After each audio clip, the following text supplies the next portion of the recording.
Thursday, March the 6th. Good morning and a warm welcome to your perfect day starter, the Morning Brief. I'm Kayodoki Kilo. I'm not alone, am I? Yes, indeed, it's a Thursday to show resilience and strength regardless of the circumstances. It's not what happens to us that matters. It's how we respond, and we refuse to be reduced by it. A good way to start your perfect morning starter this morning. I am Bukola Koka.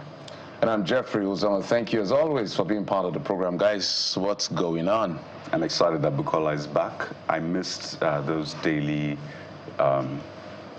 tablets. They never went anywhere. They did. It looked like you went on a hiatus for a while. Some sort of. And then, you know, Nigerian issues maybe just took your mind off it. But it was always a good starter for me, like a jab in the morning, an energy booster in the morning. So thank you very much for reducing it. But back to what we're tracking, Bukola. Well, let's start with you, Jeffrey, this time around. What are you tracking? What am I tracking? Than what politicians are doing. But at the end of the day, I just wanted to explain exactly what is going on in the Senate without going to the issues, because that's what we're discussing. So there are three issues between Natasha Akpoti and Senator Godswill Akpabio, both of them distinguished senators, and that has to do with, first, rules of the Senate, how to carry and behave yourself within the Senate. That's on one hand of the conversation. The other hand is the issue of defamation and counter-defamation. Then the third one has to do with sexual harassment. The reason I have to explain this, because when I hear people comment, they are mixing a lot of things up. Even on the floor of the Senate, I even see senators some sort of mixing it up. As I hear a lot of people, when I hear something, I'm like literally squirming, like, do you understand all the issues that are being discussed here? But I think besides what happened on the floor of the Senate, what really triggered and escalated things was the allegation of that write-up by the legislative aide of the Senate president. A lot of people are not looking at that, because if you look at what happened on the floor of the Senate during that altercation that very first day, it was more of, you're not allowing me do this, I'm not afraid of you, you know. There was nothing sexual, anything, harassment or allegation on that floor that day. If you listen to what she said, they said, go to your seat, sit in the right place and do the right thing. But she was just angry and saying a lot of things. It was until that gentleman allegedly wrote that thing on his Facebook page, perhaps, that she felt, in my view, all gloves off. She called for an interview, and then that's when I had the part of the sexual allegation. What I'm saying in essence is, aides to top men should be careful. They're dealing with a woman here, dealing with somebody who's quite brilliant, who's quite vocal. So things, using words like rubbing pancake when transparent dress, maybe she felt demeaned or whatever. And then she decided, okay, you want to go that part, let's go as low as we could go. So that gentleman has to be called to question as to how things escalated. Now, it has so escalated that we don't even know when the de-escalation will start. And instead of us to discuss serious national issues of other concern, we're not discussing this.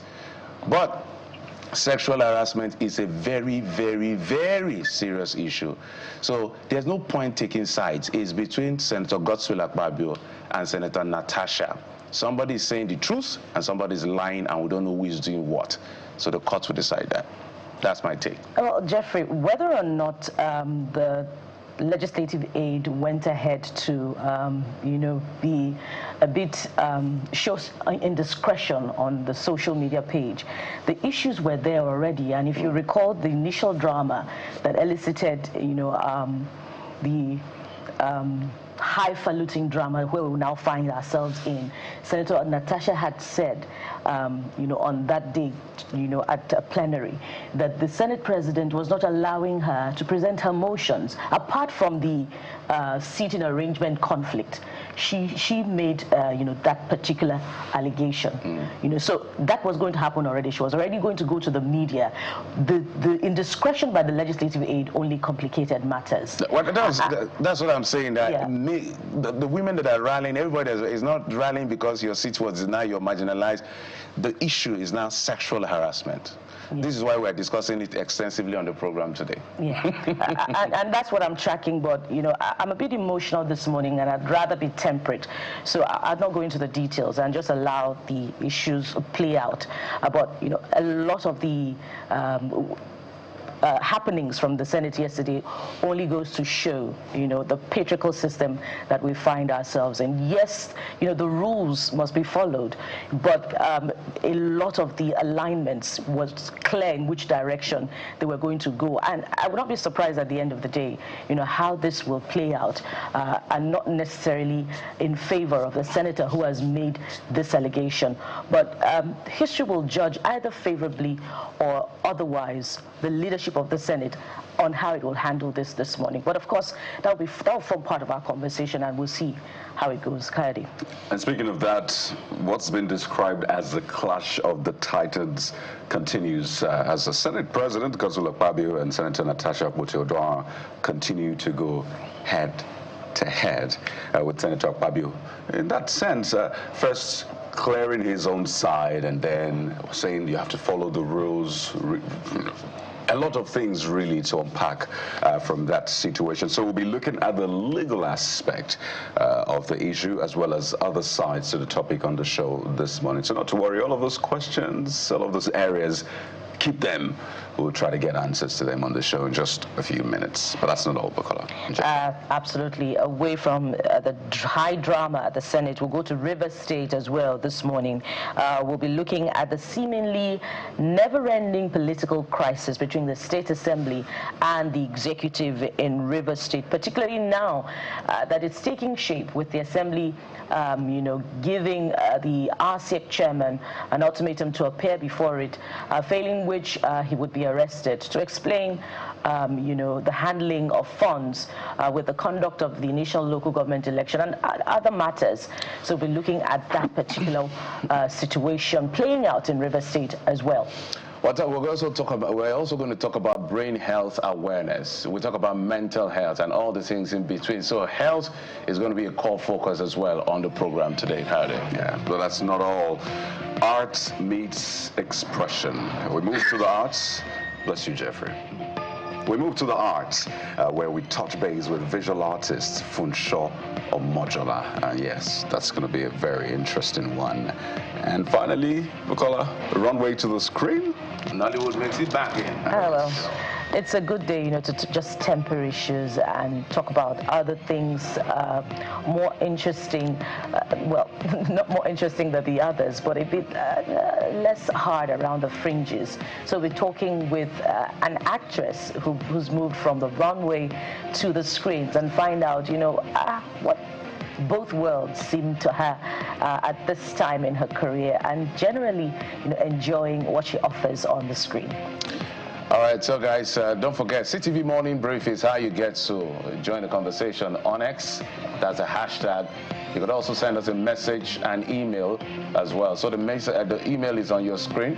The WhatsApp number on screen as well will be on your screen pretty soon. That's the number. Messages and videos only. Send it to us, and let's see how much of your voice we can amplify on the program today. So it's a very packed show, very pacey show. It's going to be from the issues in the Senate to Rivers, to the lighter issues around creative art and all the art forms right here on the program. But I think from here, guys, we may go to the dailies and find out which daily is saying what today. Where do we start from? I'm tempted to start with business. Business day? Yeah, let's just start with business. Just to take you away from politics, let's talk about some of the pressing issues, and there you have Politics it. is unsettling this morning, right? Well, we have to do what we have to do, right? But take a look at the big story at the front page of Business Day. Nigeria's boldest budget faces execution hurdles. I think this is not new to not just budgets in Nigeria, but general laws, policies, and stuff. Implementation is always a tricky one, or call it execution. And that's what the Business Day leads with this morning. What are some of the challenges? What are the hurdles and all of that? The budget is bold in the sense that it is big. It is our biggest yet, right? It is ambitious. The borrowings are huge as well. The revenue targets are huge. But how would we execute this budget?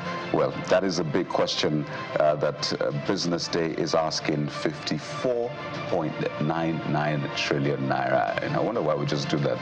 Just round it up, 55 trillion naira. Let's just have a ball. Just stop up. So that's a big one, guys, on the front page. And it's just right next to it, foreign investors boost Nigerian Eurobonds February rally. So a lot to also talk about in the world of business, right? Which is why we have people in government to ensure that your business, my business, are protected and we do well in our affairs of life. I think beneath that, you can also see the IMF is urging Nigeria to balance painful reforms with social investment. So clearly, that is how to go.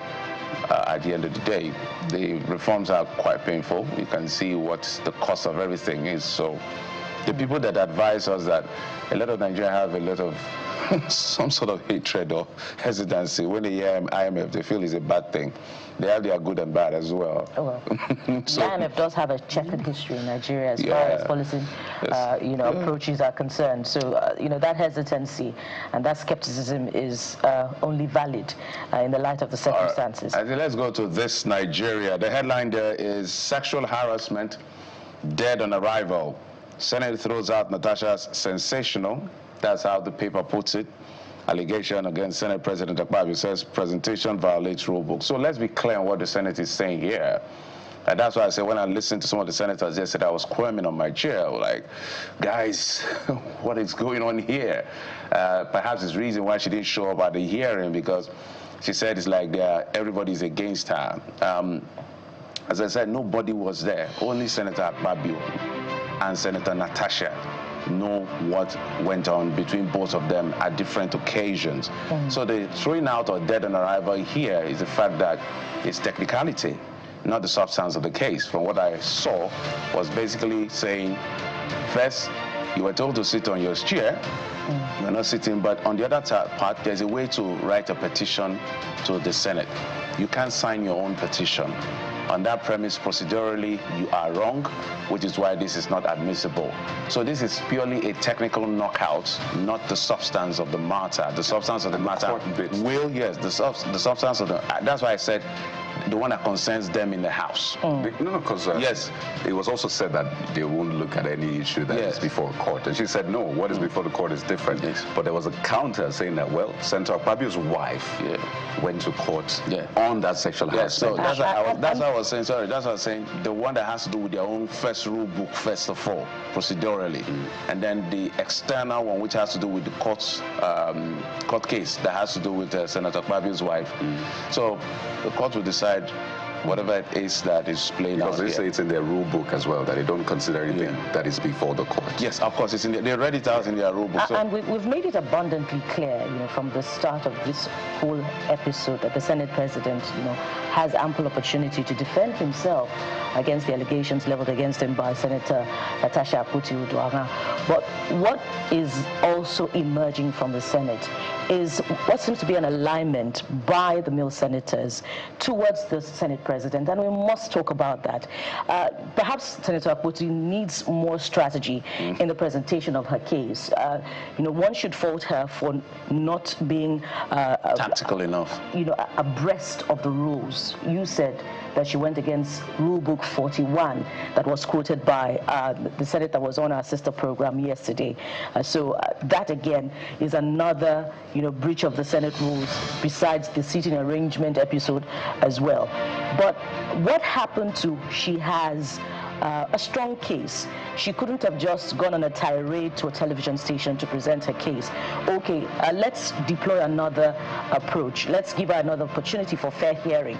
We also heard comments yesterday like, Senate President, we sympathize with you over these allegations. Nobody's sympathizing with Senator Natasha Akpoti. So these are the issues. Another case was brought up again yesterday against the senator, which had nothing to do with the sexual harassment case. These issues must be put out there. And don't forget also that another senator, a female senator this time around, in responding to these issues, had said that the Senate is not gender friendly, but it's improving. So these issues, are there in the open, and they must be addressed. Not that it changes much, but the words which were used was, I empathize with you being a man. Those were the words used by Senate leader, what's his name? Opeyemi Bamidele. Yeah, Opeyemi Bamidele said, I empathize with you being a man facing these allegations. But again, doesn't change the substance of the matter. This must be investigated. All right, so last blueprint says FEC votes 10.3 billion naira for HIV/AIDS diagnostics kits, diabetes medication. So that's much, Bukola, I guess we can take. Yes, indeed. And from there, we go straight to trends this morning.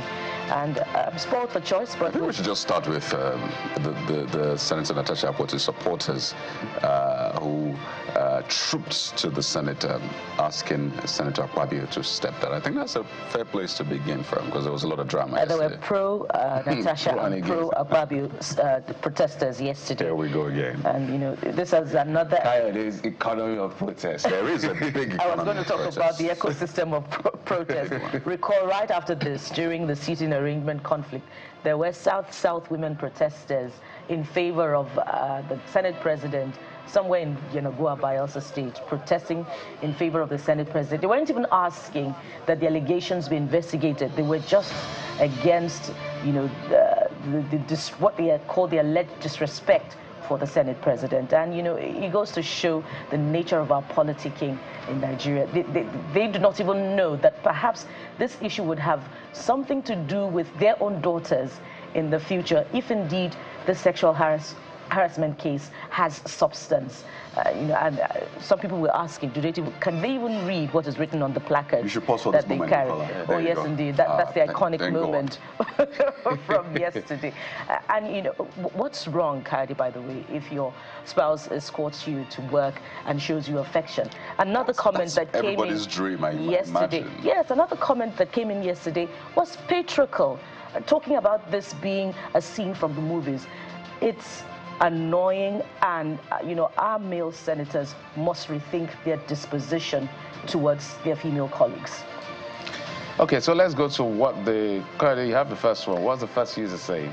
This is from Chigozie. It's rather quiet in here, Kadi and Jeffrey, but I understand.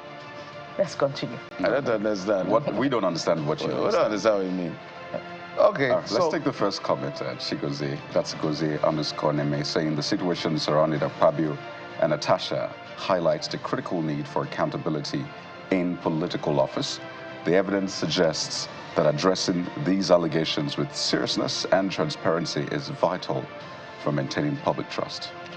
I think it's common sense. Well, that's the name of the person, by the way. This is more like fights for women's rights and equality. So, as we've always said, this has to do with sexual harassment. It's a serious, serious matter. And at the end of the day, the court will make its decision. I guess what Bukola was trying to say is the fact that some of the comments by the men, I sympathize. And then I would say, I will bring a petition, now literally impugning or allegedly impugning on the character of the lady. And the person he referenced has now said, please, I don't even know what you're talking about. At no time did it happen. And then using terms like, is it viral moments? Senator Daramodu yesterday on PoliticsToday, I've forgotten. There's a statement he made. I was like, oh my, what is going on here? There's a very, when I remember the word, I'll reference it. Bukola, you have the next one. And the next one is from Oladile, who says, Senator Natasha shouldn't have kicked off a battle she couldn't win. This ought to serve as a major wake-up call for others thinking of taking the same path. Let's take a look at what John Terry has to say about it. I think this is one of the hottest topics in the country today. It is, actually. No court has the power to stop the legislature from carrying out their constitutional responsibilities.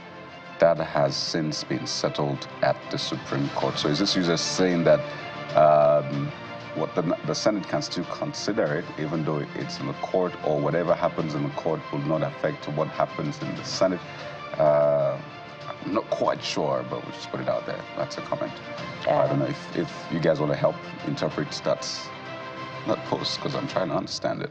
I wouldn't know what the person means, but I'll go back to where I started. There are three issues, but the biggest of the three is actually about sexual harassment and the handling by the people involved at the end of the day, which is dangerous to take sides on this matter. As I will always maintain, it is both of them. She's made strong allegations and she said, I have evidence. So let the evidence be interrogated. and find out who is lying and who is saying the truth. Let's go to NAFDAC arresting fake alcoholic beverage producer in Rivers. Wow. Let Rivers rest. Let's just add what again is going that on in Rivers? the normal courtesy that should be shown the Senate President should be shown the Senate President, regardless of what the issues are at hand. Another observation yesterday was the Senate President refusing, the Senator Akpoti refusing to stand up, showing courtesy for the arrival of the Senate President. But we're on to another issue, and you just saw that video there of another big catch by NAFDAC. And we're already having reactions to that. The first is from Hamzat Kayode, who says, "Dear NAFDAC, there are several accomplices to this nefarious acts, ranging from those who are making the labels to those who are making the bottles available. If they can be tracked, they'll reveal other customers they sell the labels to. Those patronizing them be arrested as well." All right, Kola Bazing says, "Our life is not safe." I guess that's what we wanted to say anymore in this country. There are a lot of fake products out there, from food, drugs, alcohol, drinks, and so on. Our lives are at risk in this country.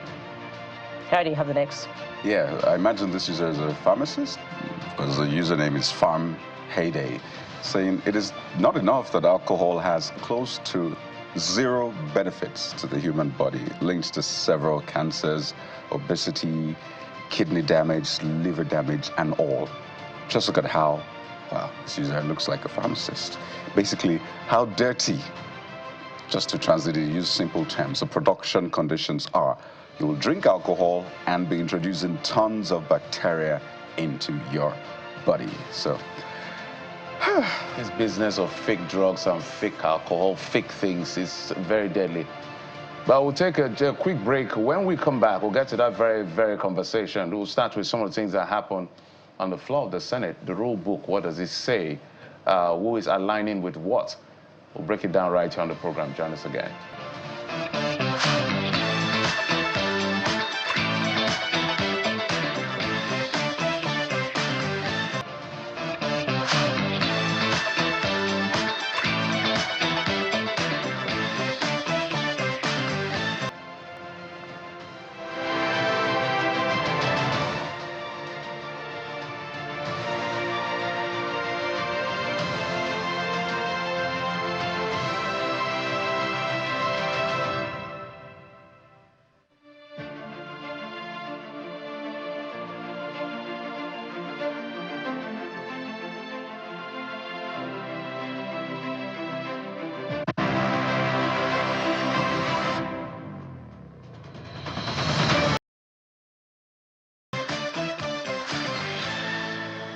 All right, welcome back. Let's now dig deep into what is playing out in the hallowed chambers of the Senate, which is part of the National Assembly, especially that has to do with some of the things that we call it a face-off between Senator Natasha Akpoti and Senate President Godswill Akpabio over issues that border on rules, that border on sexual harassment allegations and defamation allegations.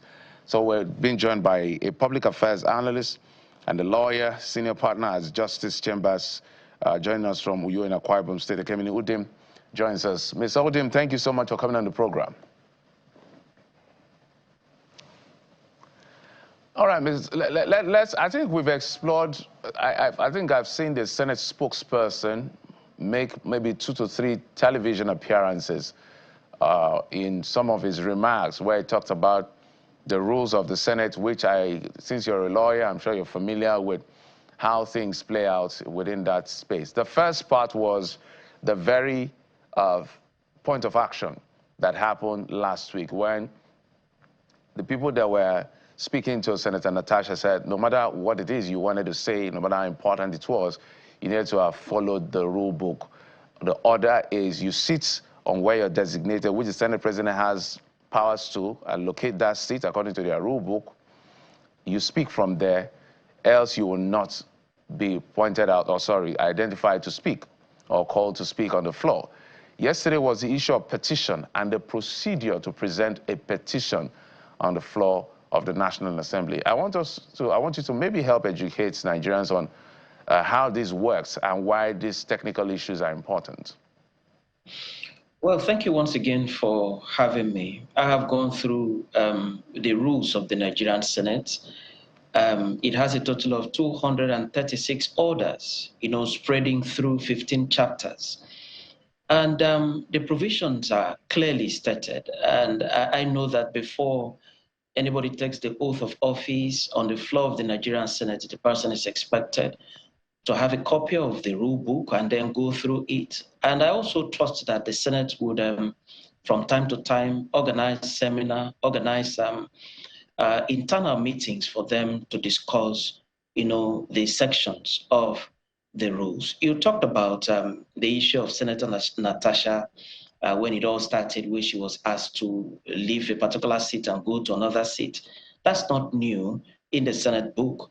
If you look at Order 11 of the rules of the Nigerian Senate, it says that a senator can only speak from the seat allotted to her. Another provision of the rule is Order 56, sub 5, which also says senators shall only speak from the places allotted to them. So it's clear that anybody who is in the Senate, any distinguished senator that attends the proceedings of a particular day, that person is expected to speak from the seat that has been allocated to you. And you know that when Senator Natasha started on the floor of the National Assembly, she did not sit on this particular seat that is now contested. So it's something that is already in the rule book of the Senate.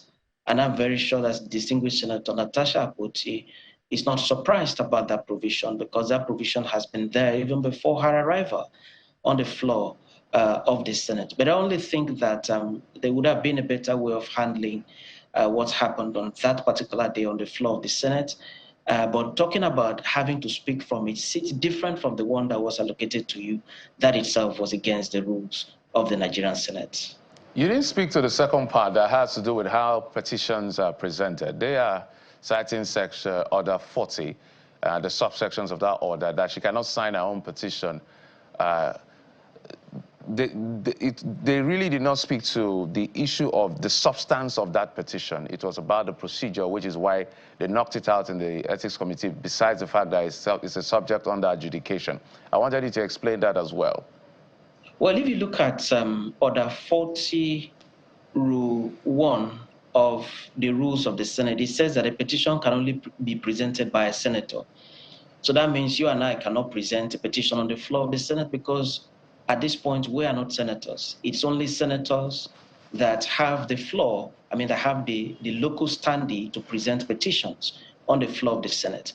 Now, when you look at 40 sub 4, it says no senator may present to the Senate a petition signed by himself, and also by implication by herself in the case of a female senator. So that's so clear.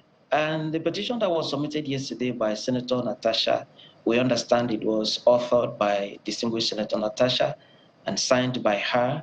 And that itself is against the provisions of Rule 40, sub 4 of the rules of the Nigerian Senate. I think the whole essence of this is senators are expected to take petitions from their constituents, take the petitions to the National Assembly, append their names as the persons that are presenting the petition, and then you do it dispassionately.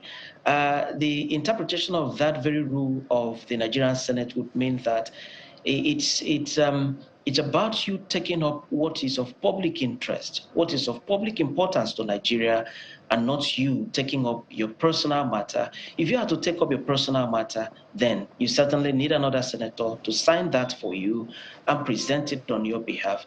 It's like in court, for us as lawyers, the rules of our profession does not allow us to go to the courts and then do our cases by ourselves, because you'll be swallowed up, with so much sentiment and emotion. And so it is expected, if I'm to take a case, to secure my interest, I get a lawyer in my office, or I get a lawyer in another office altogether to do it, and do it dispassionately for me. I appear in court as a litigant, and not as a litigant and as a lawyer, because when you do this, there is a high possibility that you're going to mix it up a whole lot with the emotions and all that. And I think that is the principle behind the provision of the rules of the Senate saying you allow another person to present this on your behalf. And so when Senator Natasha signed and was the person presenting, that itself was again against the rules of the same Senate where she is a member.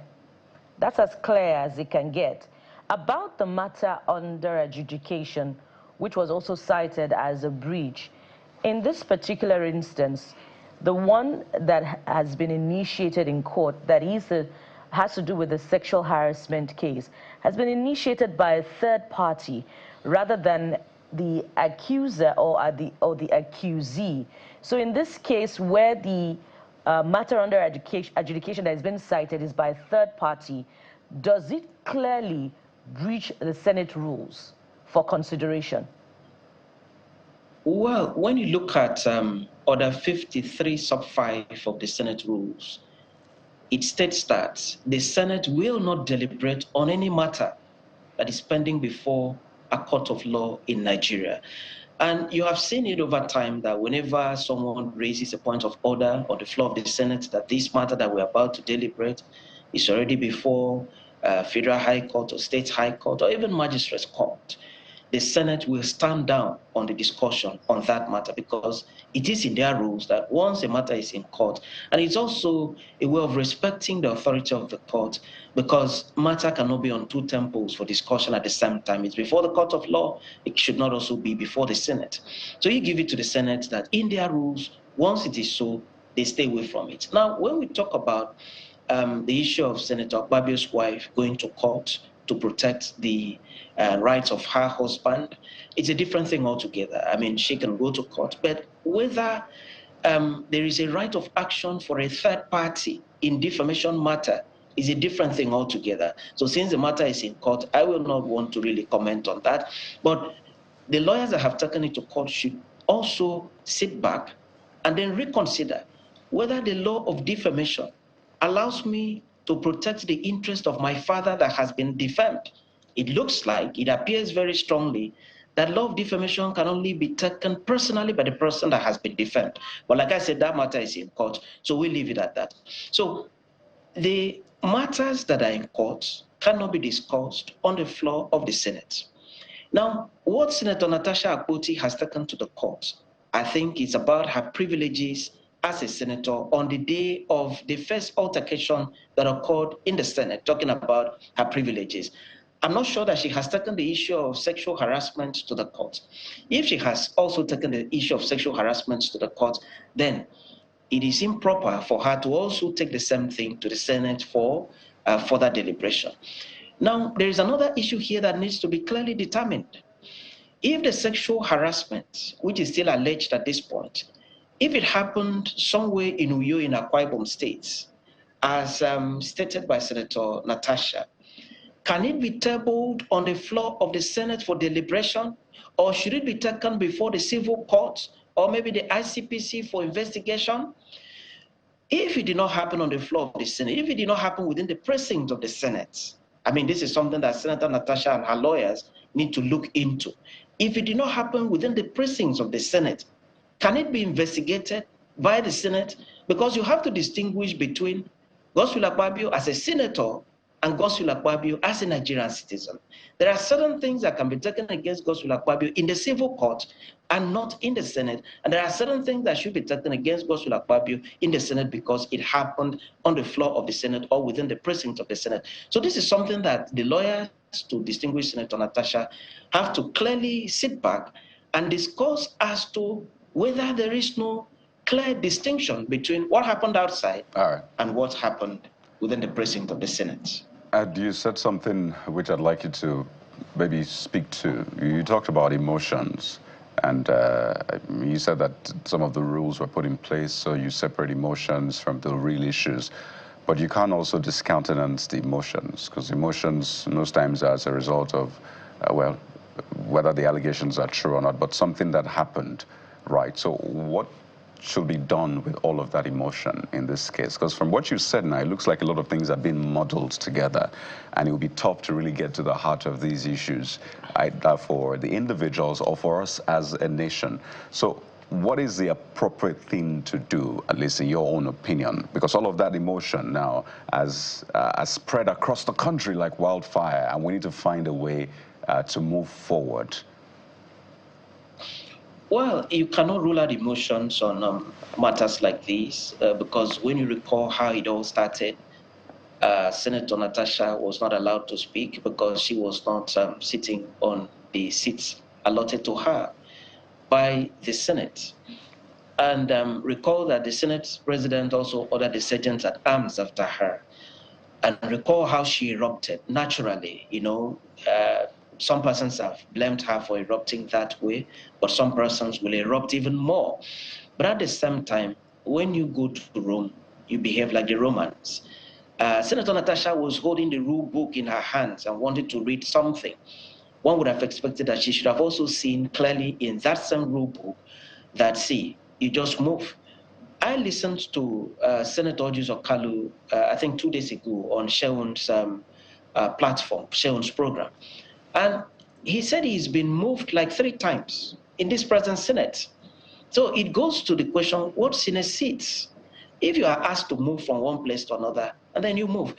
For us as lawyers, if you go to sit at the front row of the bar, and a senior advocate walks in, automatically you are expected to leave that seat for the senior advocate. Even if the senior advocate is junior to you at the bar, you know, younger to you as regards age of call. But why do we move like that? It's because that's in our rule book. That's what the legal profession says you should do. So you move because the senior advocate is the prince of the bar. So he comes in, he takes his seat. It doesn't make the other lawyers any less, you know, legal practitioners. So now, emotions cannot be ruled out in this case.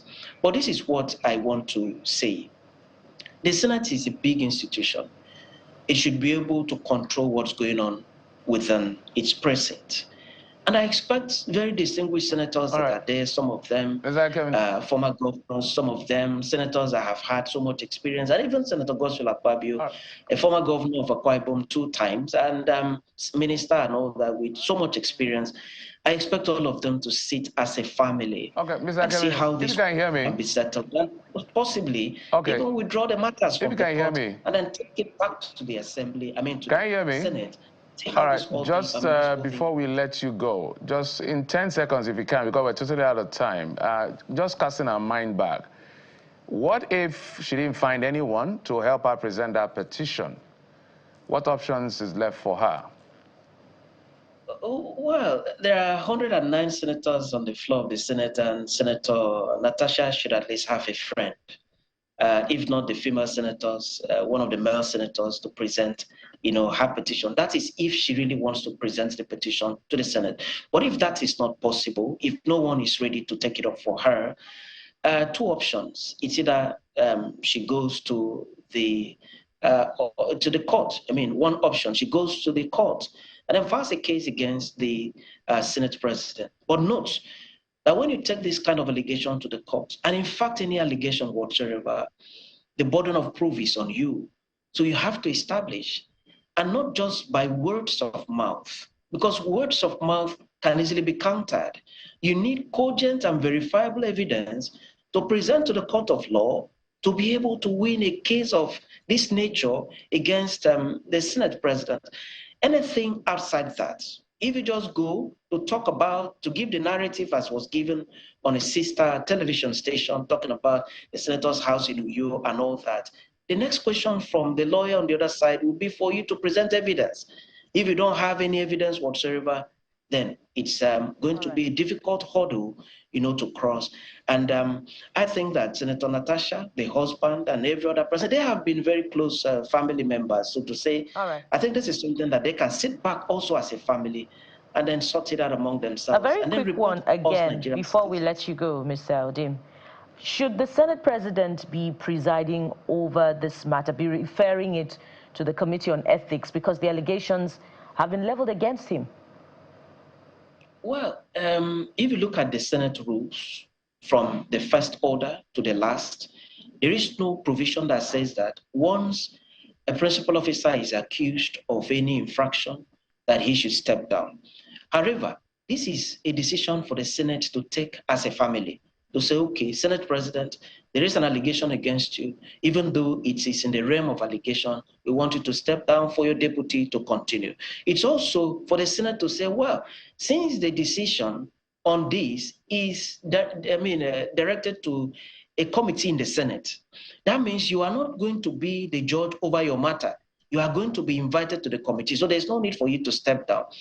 It's also for Senator Godswill Obodo-Akpabio. It's a personal decision for him to say, okay, I am stepping down. Or, no, I am not stepping down because I am not presiding over that matter, so to say. There is a committee presiding over that. Don't forget that when President Bill Clinton was accused by Monica Lewinsky in America, Bill Clinton was the president of America and he served through. He never stepped down.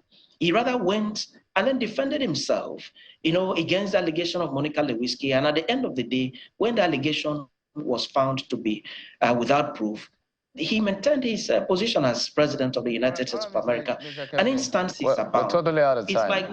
It's like when you. My apologies because of time. There are so many angles to look at these issues. From the legal to the procedural to the moral angle, we can explore this as long as it takes. But we're not done with the conversation, but we must thank you for your legal perspective. Ekemini Udim, public affairs analyst and senior partner at Justice Chambers, Uyo Akwa Ibom State. Thank you, sir. Many thanks. All right, we'll take just a short break and we'll be back to continue this conversation. Join us again.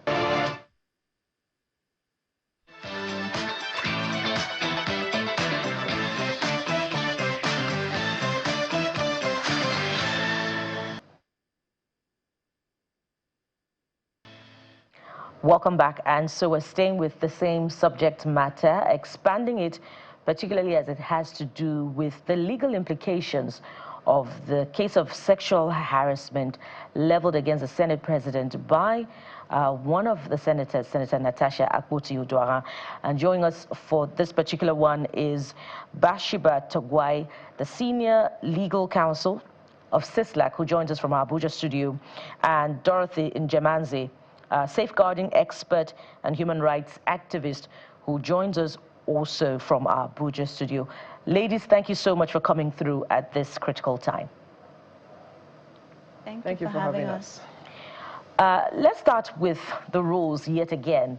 And one of the things that resounded from our earlier conversation is that, a senator cannot present a petition by themselves, according to the Senate rule books, that they have to get it to be presented on their behalf by another senator.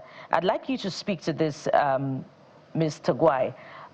It's unlikely that the senator in question is not aware of what's in the rule books, but it's happening yet again. What do you particularly think is happening in that space? Is it, I'd not like to talk about the possibilities. I'll leave you to do that.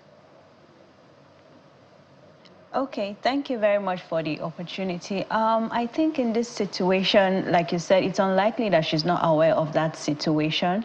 But I feel like for the sake of transparency, for the sake of integrity and fair hearing, the senator should be given an opportunity to resubmit her petition. If she's able to get some other senator to, sign the petition and submit on her behalf. However, we have seen the comments from some of these senators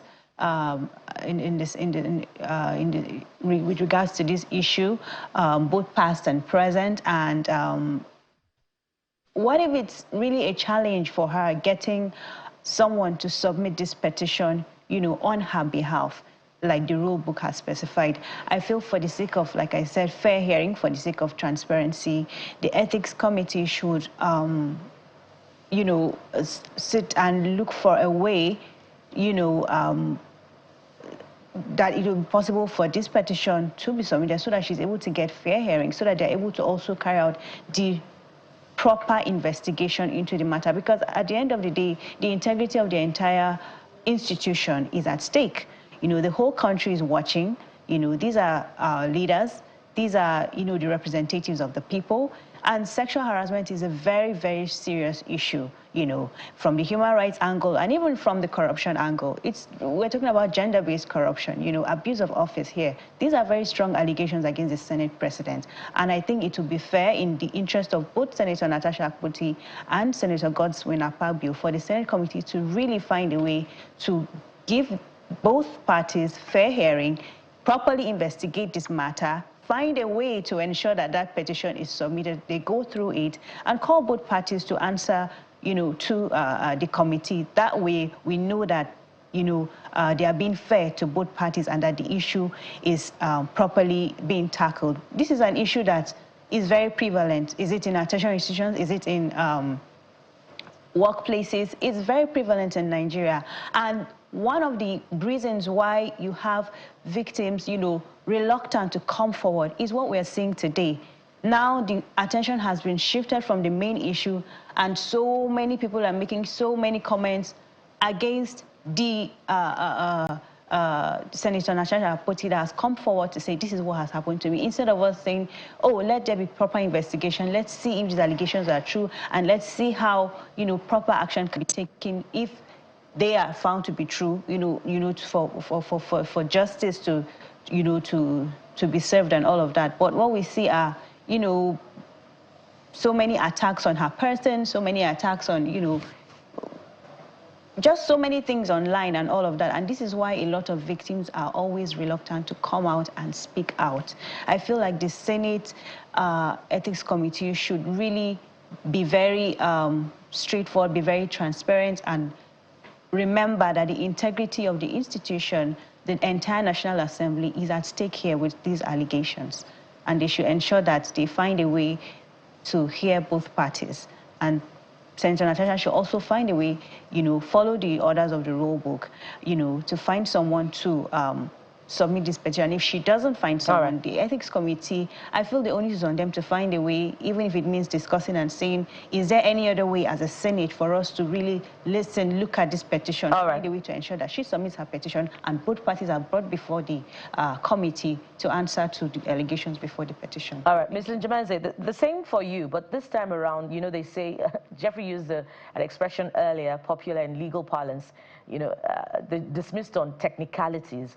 So it appears as if the case is closed, but are there other possible alternatives to handling this, you know, besides the fact that, oh, she breached the rule books by signing the petition herself? Okay, so it's important to understand the amount of power play around the National Assembly. I think that is one thing that is very undertoned. And now, critical issues have come up. What safeguarding policies or practices are in place in the National Assembly? Before now, I think it was very disheartening to hear things like, it was very disheartening to hear things like, when you're a senator, you cannot be exposed to any kind of sexual harassment.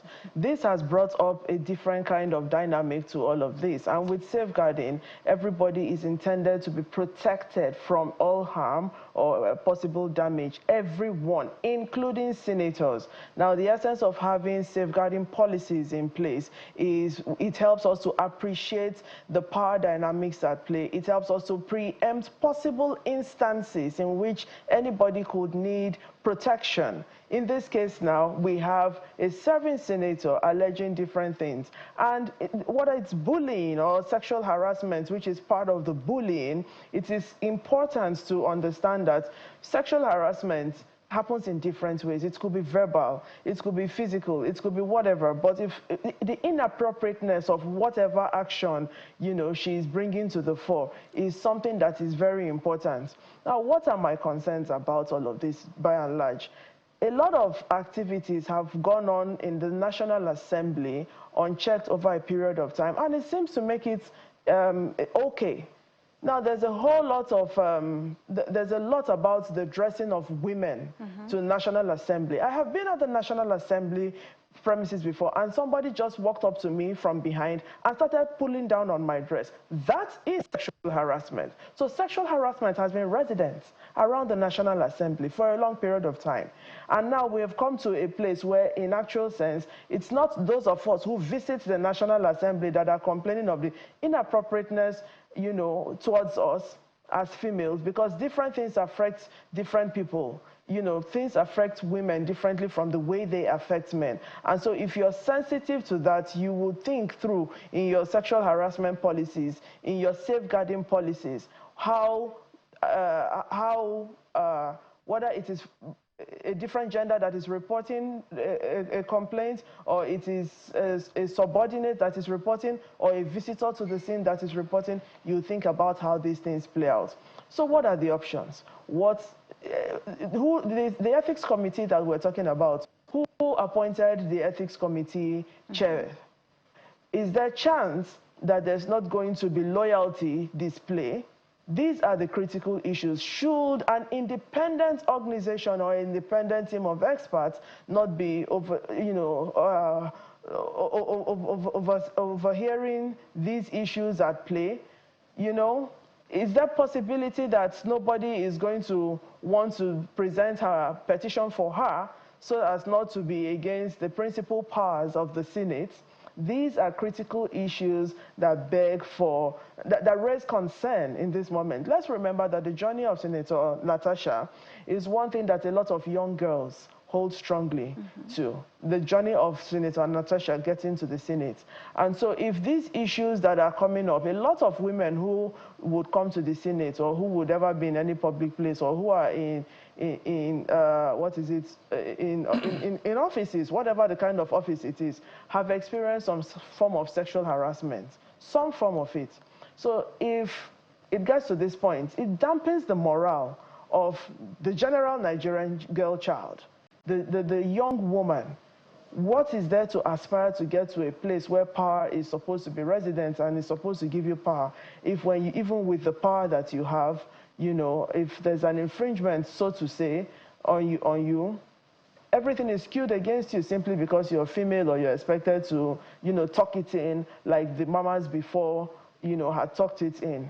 You know, a lot of questions are coming up right now. And the bane of it all is that, you know, there isn't enough by way of safeguarding around the National Assembly. And that is something that critically needs to be looked at. All right. You know, we need increased representation so that more issues that affect feminine folk would come up and be easily, would be better considered for a saner Senate.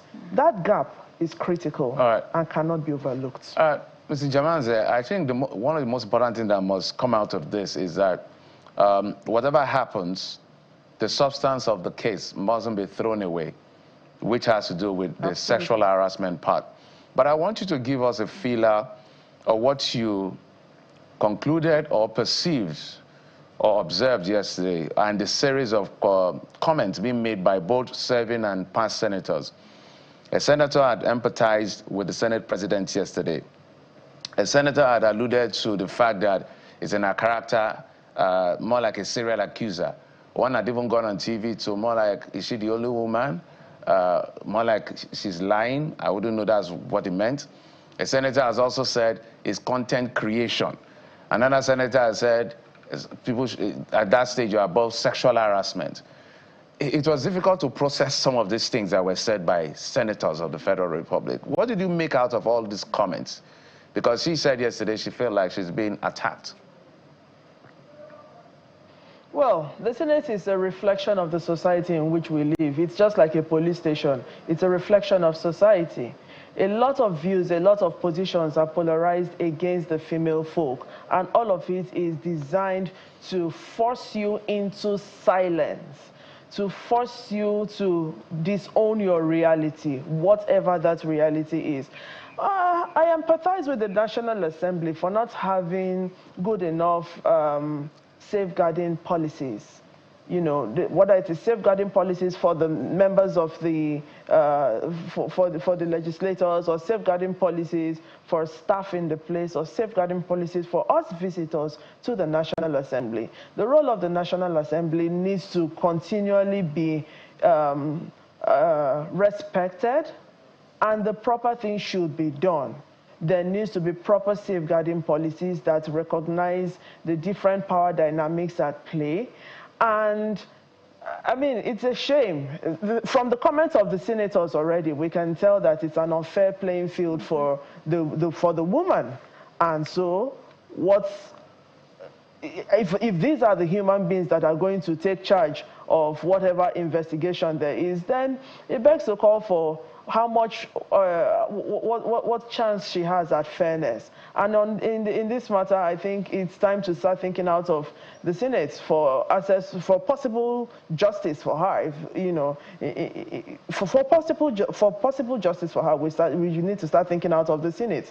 You know, because we've even had people who've come up and infantilized her, called her a child, called her different things, amongst other things. Whatever it is now is, I mean, all the allegations that are coming left, right, and center is part of the power at play.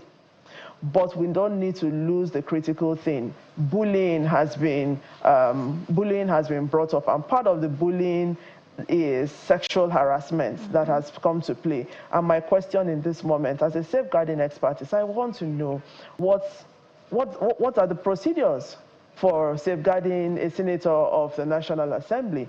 Now, the safeguarding policies that I speak about are going to be beneficial to somebody like the Senate President in the event something is committed against the Senate President. So let's stop looking at safeguarding issues as if they're important only when women need them. They're important to men and they're important to women. They're important to ensure that we don't lose our humanity. Let's not get to a place where we're too busy trying to be senators and forget to be human. The importance of not losing humanity is because our constituents are the ones that are going to benefit from it. If you lose your humanity along the line, then chances that you lose touch with what your constituents want you to represent them with are higher. So every child who is in school today, every girl child who is experiencing some kind of molestation and is holding it in, is seriously watching to see what is going to come of this. We need safeguarding policies to protect even serving senators. My apologies, let's take it to Tagwai to have our input on this particular issue. I want you to look at, Tagwai, I want you to look at possible way forward here. Now that the Senate has said, the committee has said, the case is under adjudication, there were procedural issues. You've said they should help her to represent it, but literally being thrown out. Even if they want to allow her to represent it, it's a subject under adjudication. So in your books, what options is she left with?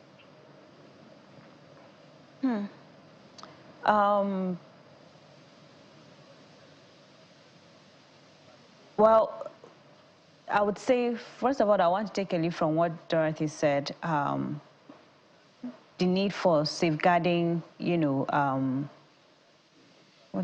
policies. Safeguarding policies in place. Unfortunately, we don't have that yet. But maybe we should then begin to consider taking, you know, an independent investigation outside of the Senate, since, you know, the Senate cannot speak on the matter because it is before the court. However, the speaker that spoke before us mentioned that the issue that is before the court is the issue that she mentioned that happened in Akwa Ibom, you know, at the Senate President's house. But she also mentioned the issue that happened in the Senate, where she went to the office of the Senate President, you know, and, you know, to ask for you know, and to understand why, you know, her motions were not being listened to and all of that. I feel like the odds are already against her. If you look at the comments, like we said, from past and present senators, comments from a lot of Nigerians and all of that, there's a power play going on, you know, and so if they want to investigate it, I feel like if they want to investigate it, if they want to take appropriate action, they will. It's not like, you know, a huge impossibility. They have to find a way. If not, then maybe we can begin to look at independent investigation. Is there a possibility an independent committee or an independent investigation outside, you know, of the Senate to look into this matter? Because like I said, it is also abuse of office, and abuse of office is a form of corruption as well. It is gender corruption when you decide to use your office, public office, you know, for personal gain. In this instance, asking for personal favors, you understand, to further, you know, abusing your office by asking for personal favors from someone within the office. And so these are other areas that we can begin to look at. But like I said, Senator Natasha should go back, you know, try to find if there is anybody, any senator that could help her, you know, sign the petition, you know, and resubmit it, do her own part, do her own due diligence. And then we know that it is now the Ethics Committee, it is the Senate that has refused to take appropriate action towards ensuring that she gets the justice and the fair hearing. And this is for both Senator Natasha and Senator Godswill Akpabio, because if allegations are brought against you, someone has put a petition before you, you know, yes, the onus is on her to prove and all of that, but you also deserve fair hearing to defend yourself and all of that. None of us were there. None of the people making comments about Senator Natasha were there. You know, and so that is why there is a need for proper investigation to see and to understand if this really happened. Because like Dorothy said earlier, there are so many young women, there are so many people across the country, especially young girls, women, that are going through similar situations in their offices, in their schools, and all of that. And the challenge that victims always have is this, the bullying that comes with it. The main issue is forgotten, and then people begin to attack your person, and there are so many obstacles that are put, you know, in the way of you accessing justice. And so people just decide to just hold it in, live with the stigma and all of that. And it's a traumatic experience. Nobody wants to hear. People begin to say, oh, you know, just all sorts of comments, which is very, very discouraging. And for people who are perpetrators, they are also watching.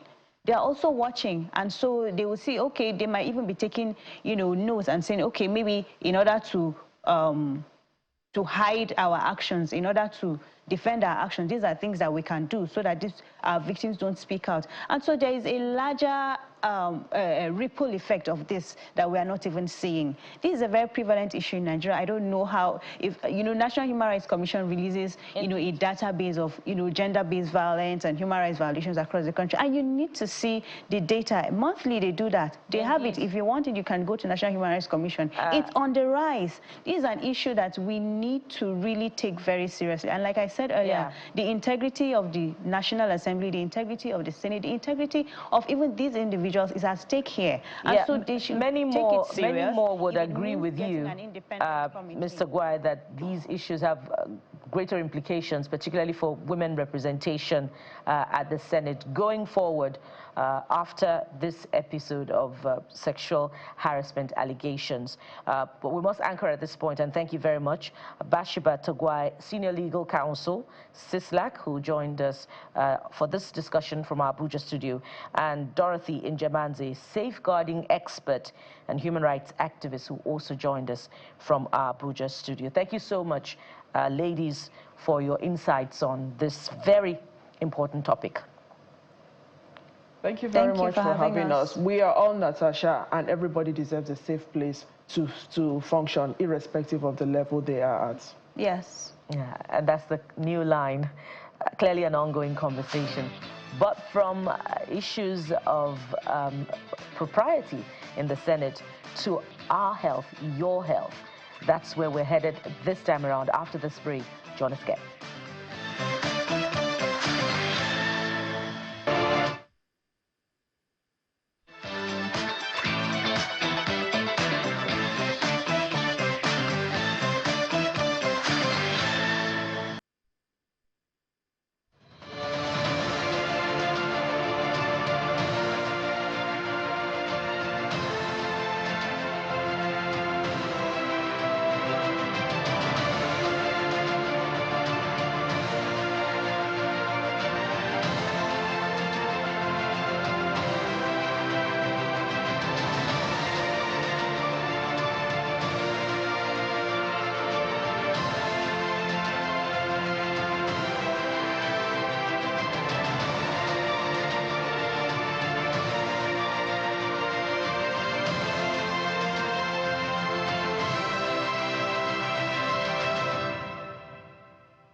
So let's talk about your brain, my brain, our brains. What exactly is going on in there? I know we're just taking for granted that that's where all of the thinking happens, but there is actually a whole universe right there in our brain, and we need to pay attention to it.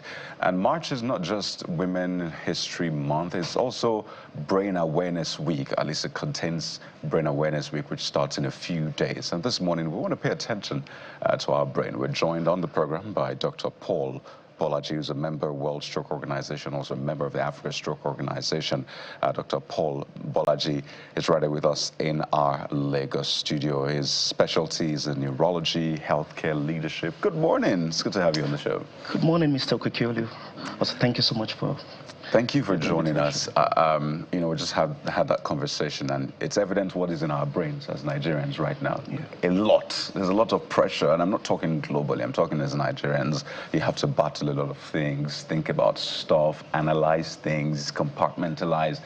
I think the brain is one of the hardest workers in the body, if there's anything like that. Yes, indeed. It is, right? I do agree. So speak to us about why we need to be aware of our brain. We'll talk about stroke and all of that, but let's lay that foundation. Why is this important? Yeah, I think the brain is a very key vital organ of the human body, you know, with billions, you know, of neurons. And it's that part of the body that helps us to understand the environment and function. You know, our speech center, our communication is from the brain. Even our movement, you know, is actually, is actually coordinated by the brain. Our vision is from the brain. So the brain is a key organ in the body, and it helps us for social interaction. So.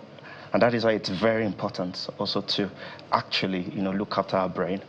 And brain health is very important because there are a lot of things one also can do to prevent brain diseases, you know, like strokes, like also dementias. And I'm sure that's really what we are here for, to discuss more about that. Definitely. So you can understand why this conversation is important.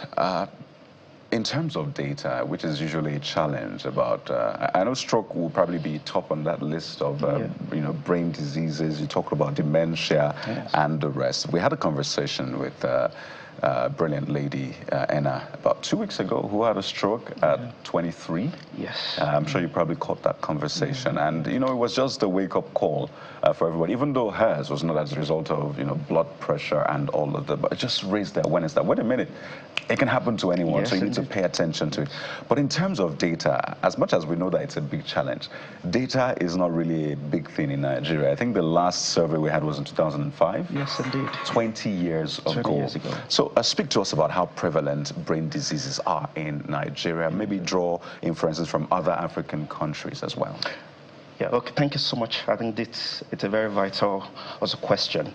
You know, even though we have a clear positive data, there are some, you know, some also pockets of data from other African countries. And like you said, the last real study for stroke prevalence was like, you know, in 2005.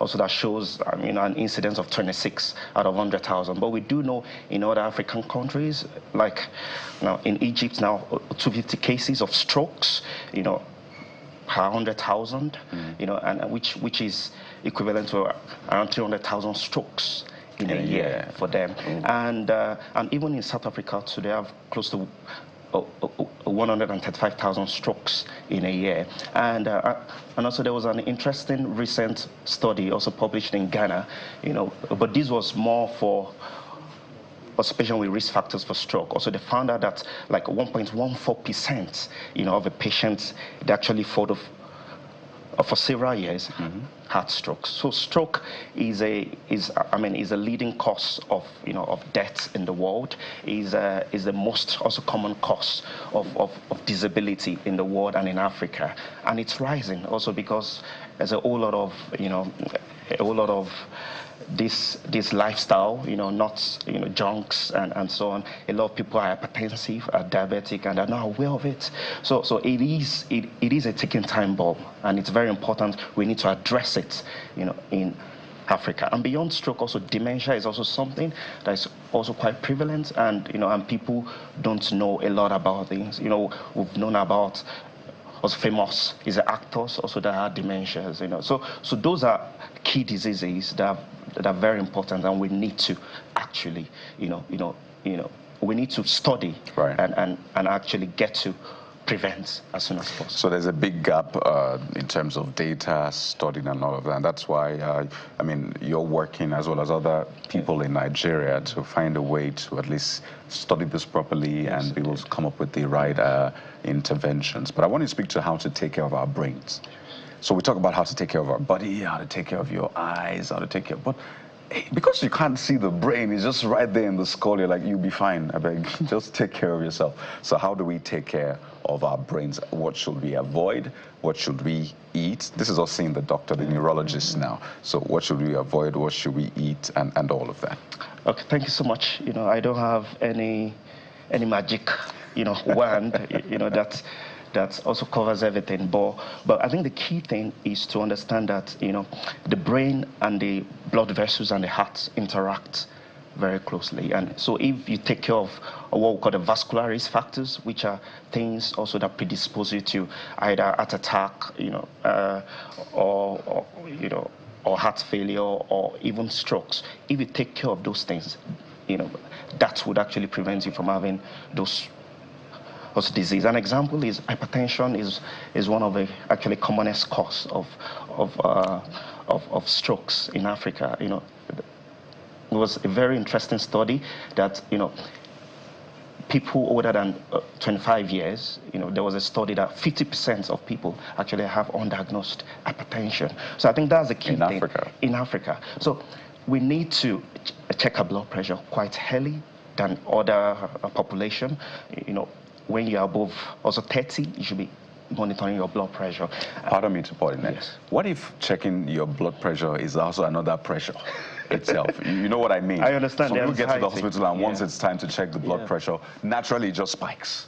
Yeah. So that's also another challenge. It is another challenge. And that's why I think making a diagnosis of hypertension is not just one-off. It's something we call ambulatory monitor, where they actually put a 24-hour blood pressure machine and they measure the average of your blood pressure. So we do know people have actually what we call white coat hypertension. But I think it's very important because in the end, I think the benefits of knowing your blood pressure and tackling. I've seen people who were diagnosed at the age of 30 and they stuck to their blood pressure tablet, and they lived up to 90 years. So the fact that you're aware of the blood pressure and you're using your medications very well, prevents you from having those complications of stroke. And apart from blood pressure, like I said, also diabetes, if you need to check your blood sugar, and also other things like the things we can modify. Smoking is a key risk factor, alcohol intake. And another thing is exercise. In this time where everybody is having, fancy cars and everything, nobody is, is doing exercise again. I think those are a very key thing. We do advise to have up to 30 minutes of what we call aerobic exercises. Yes, 3 times in a week at least. Those are very key things. All right. Yeah. It's been an interesting conversation. Amidst all of these, politics, economy talk, we thought to just puncture it with this all-important talk around brain health, because it's the brain that does all of the heavy lifting. And we have to thank you so much.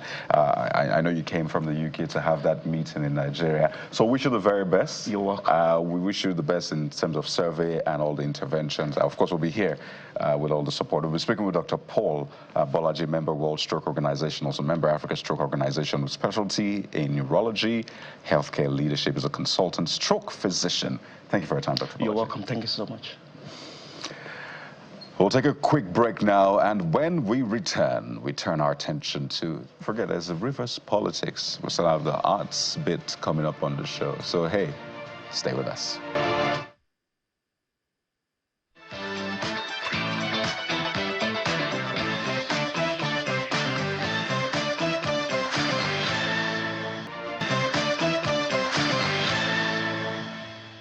Welcome back. Reverse politics is a never-ending conversation as far as that state is concerned. So it's back in focus because there are still things happening even after the Supreme Court judgment. The Supreme Court has said the local government election is a nullity, nullified it. It said represent the budget to the Amewule-led House of Assembly Well, the governor has done one by directing the local government chairman to leave, and then the head of local governments are now in charge. But the part of representing the budget is where the bone of contention is right now. And there have been two ultimatums so far given by the State House of Assembly. We've been joined in the program by Mr. Hassan Gimba. He's a legal manager at Transition Monitoring Group. He joins us from Abuja studio. Mr. Gimba, thank you so much for coming on the program. Thank you for having me. Good morning. I just want to paint a little picture and then so you can give your own input and opinion as well as interpretation of the situation.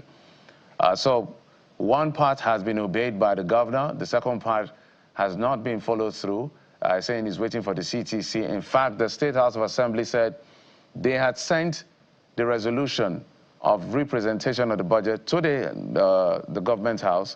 The government said, we've not seen it.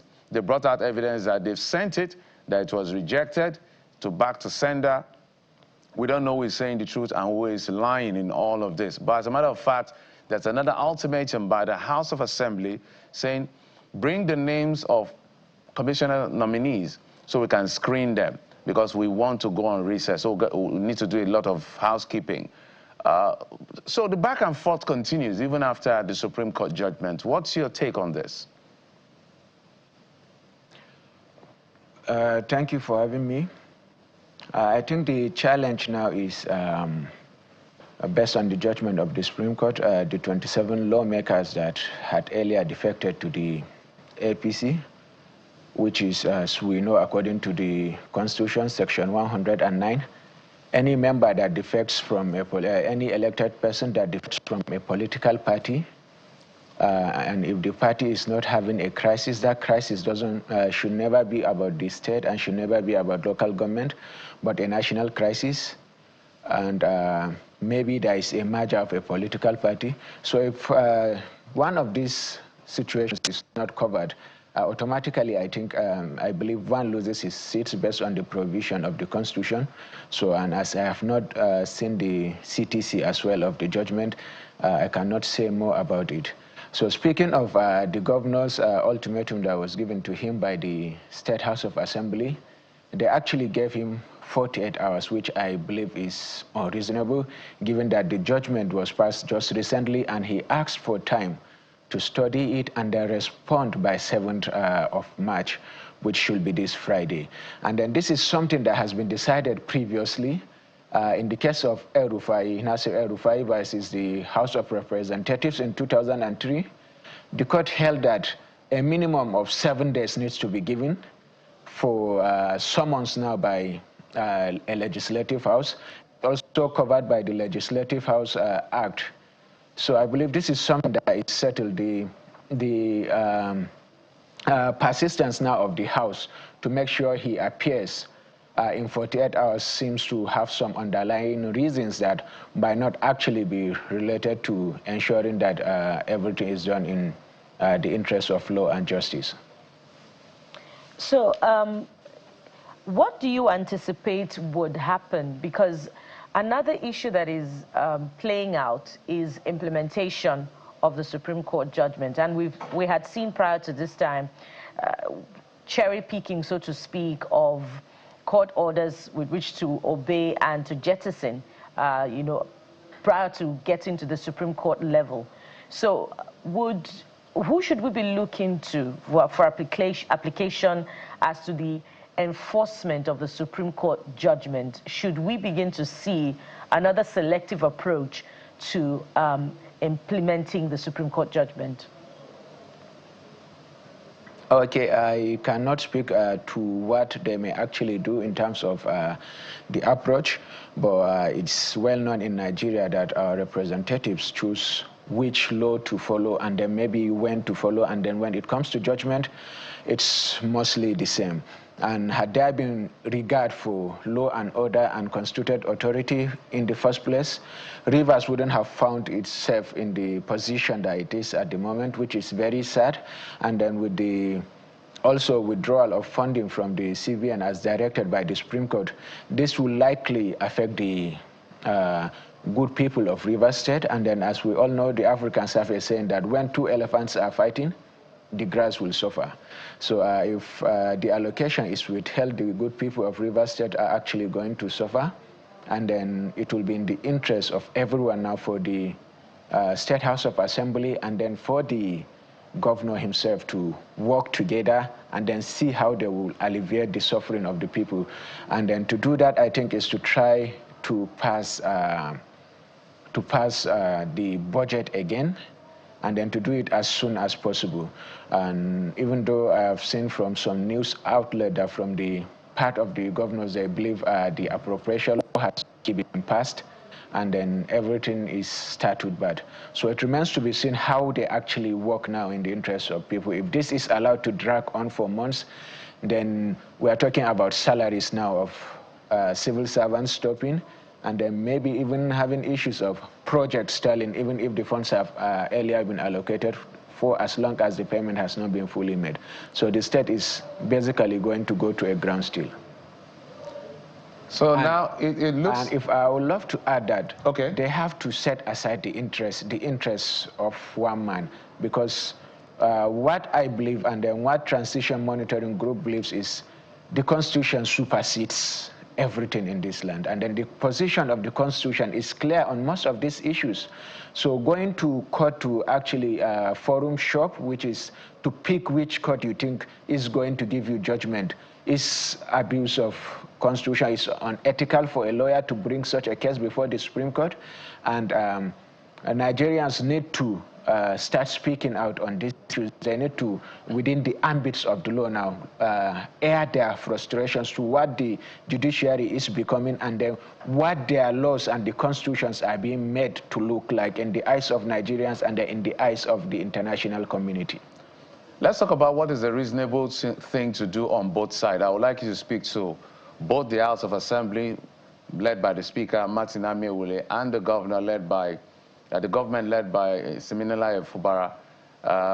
You made a statement, and thinking back, it appears that most of the judgment that comes from Abuja favors the pro-Wike end, and the ones that comes from the state favors the governor's end. Whether it's forum shopping or law according to justice, is a different kettle of fish. The audience can make their decision on that. But what is the reasonable thing to do now on both sides, so that things don't escalate? Things can really escalate from 1 to 1 million in that state if things are not properly handled. Okay, from the way I see it, it's like things have already escalated, because I was looking at the previous things that have happened. You have a situation where the State House of Assembly was burned, and then the local government council elections, we have had issues of talks taking over the process. And then these are things that if you look at them critically, especially under the Criminal Code Act, they could be interpreted as even treasonous or treasonable felony based on interpretation. We have a government that actually arraigned small children for treason, for protesting their rights. So if you look at the provision of Section 37 of the Criminal Code Act, which says that any person that attempts to intimidate or overawe a president or a governor of a state commits treason and is punishable by death. So you see, the provision is not that clear and specific. And even Section 37 on the treasonable felony, it speaks to the same thing, intimidating a governor and then trying to remove him from office, sometimes through unconstitutional means. And if you look at the show of violence, this is something that can be described as unconstitutional, even if it's not directly going to the government house and then try to remove the governor from there and then take over.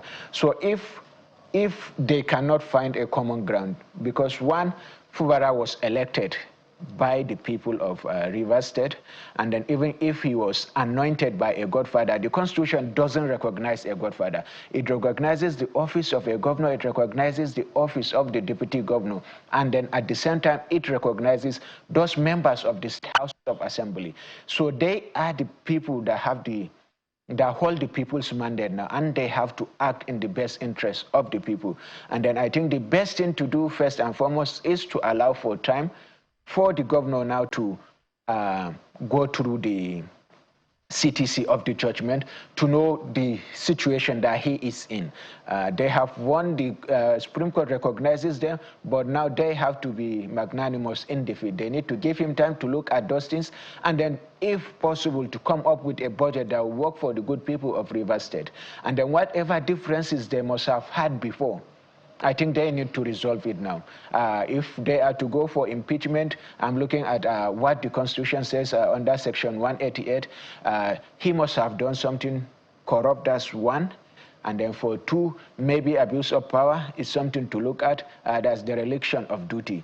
And going by all the summons they have presented to the governor that they claim to have served on the governor, and then of which the governor claimed not to have received, but it's available on the media, they are leaning towards impeachment. And then I believe this is going to further deepen the crisis in the state, because we have all seen he's someone that is willing to fight. He made a statement that it's better he serves only one term than to rule Rivers State on his knees. And then I believe anyone that is given a mandate to serve a particular set of people, even if the person is a classroom monitor in a primary school, he will love to have autonomy over a list of, say, noisemakers, and then things like that that have to do with things like that have to do with a school. And then let alone now a state where you have a vision for a state. You were elected based on that vision, and then many years from now, people are going to remember you for what you did in office and not for what another person forces you to do because he has power over you, or he feels like you owe him because he gave you that position in the first place. Fantastic points. We just pray that all sides will find a common ground for the good of the people. The most important person here is the people. That's why I said the person, because it's millions of people in the state, but we have to look at them individually. Hassan Gimba, Legal Manager, Transition Monitoring Group, joining us from Abuja today. Thank you, sir, for coming on the program. Thank you for having me. We'll take a quick break. When we come back, we'll now switch gears away from all the hard talks. Let's talk about some fun. The creative space is what we'll explore next. Join us again.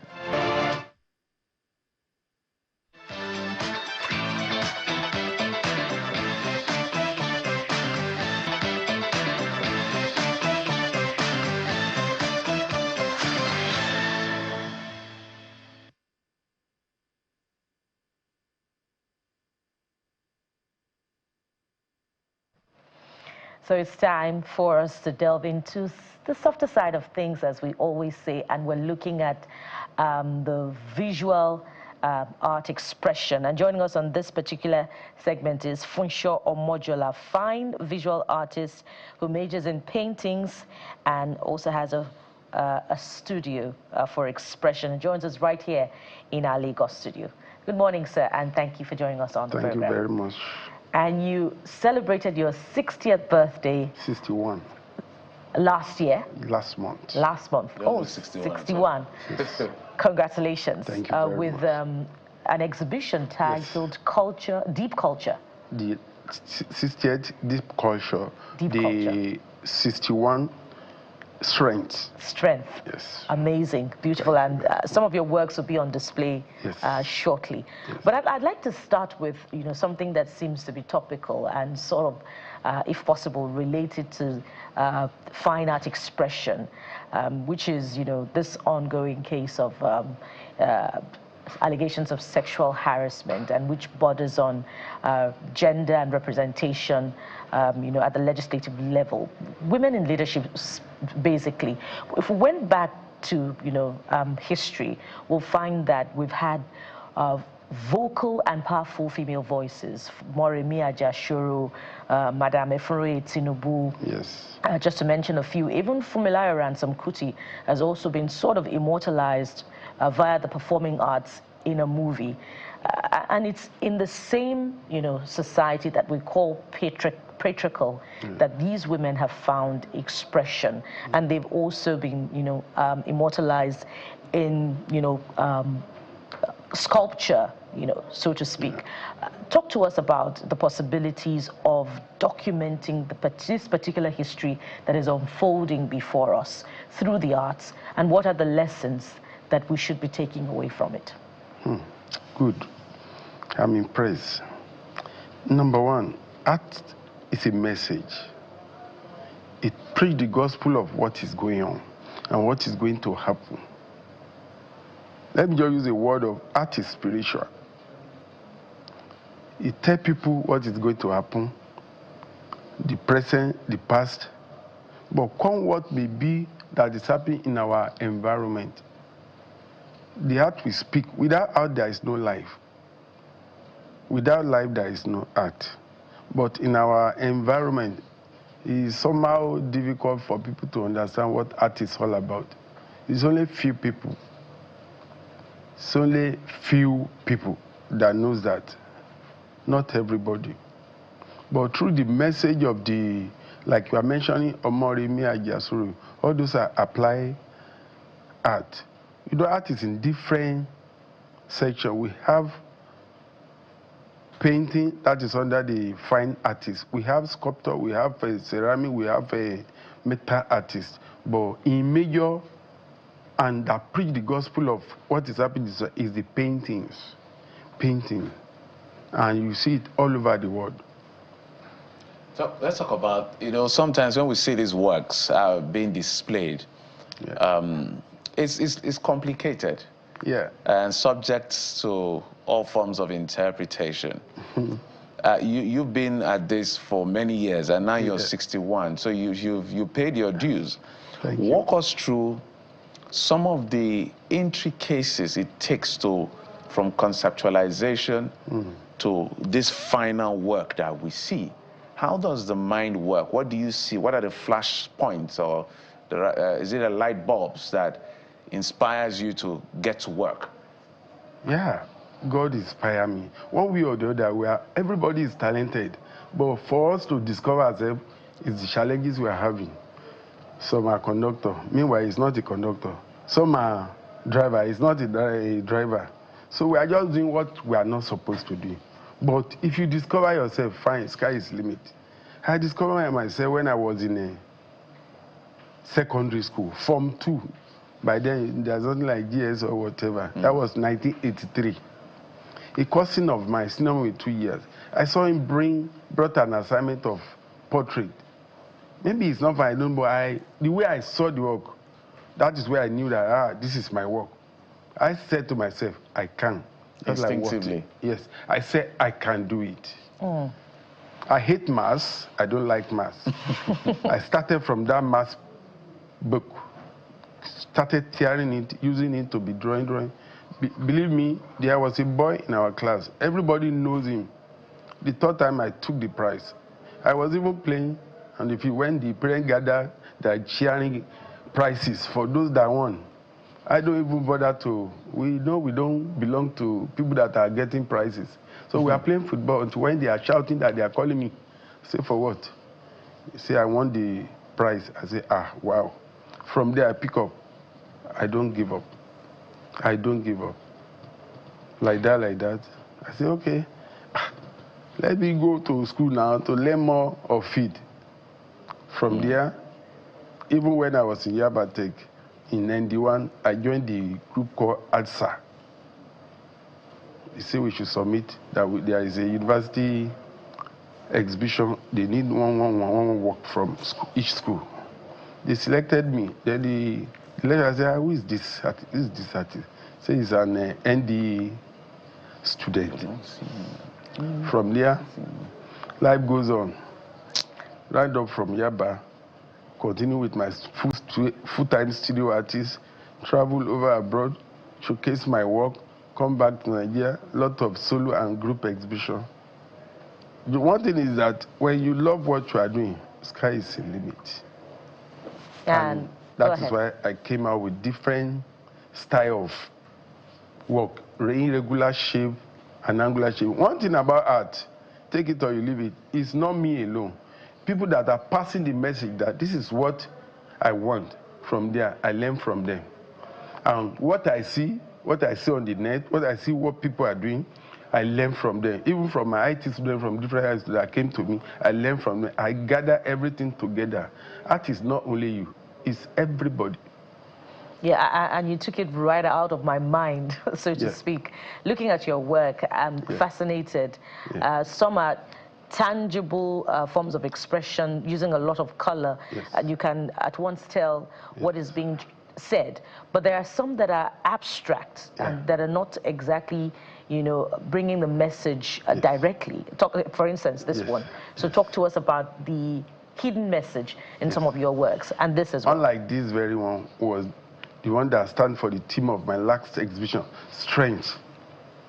I see myself, I'm 60, that I'm back into 61, and I keep painting more than before. I say, yes, God is my strength. I was telling my wife, the title of this theme of this show is going to be strength.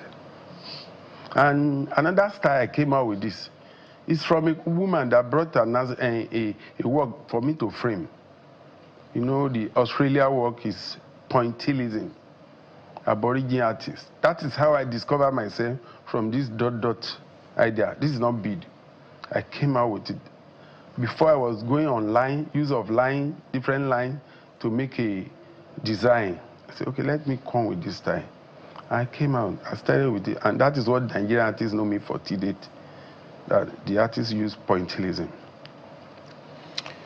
At 61, and going forward, what's the future as we're going to wind down? Are you training people? Do you have the number of people you've raised to follow in this path?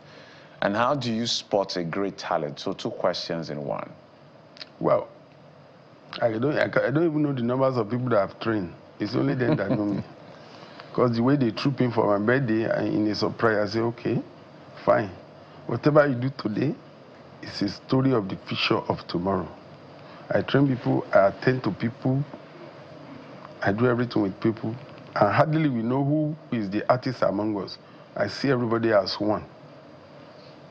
Beautiful, and just as beautiful as some of your works. Thank you. Looking at this one as well, and it's as if all the greats, you know, are products of Yaba tech. Okay. Yeah? Okay. Talk to us about that. Yaba. All the fine art greats. The challenges of Yaba and the beauty of Yaba is that there is no way you pass through that school, you won't discover yourself.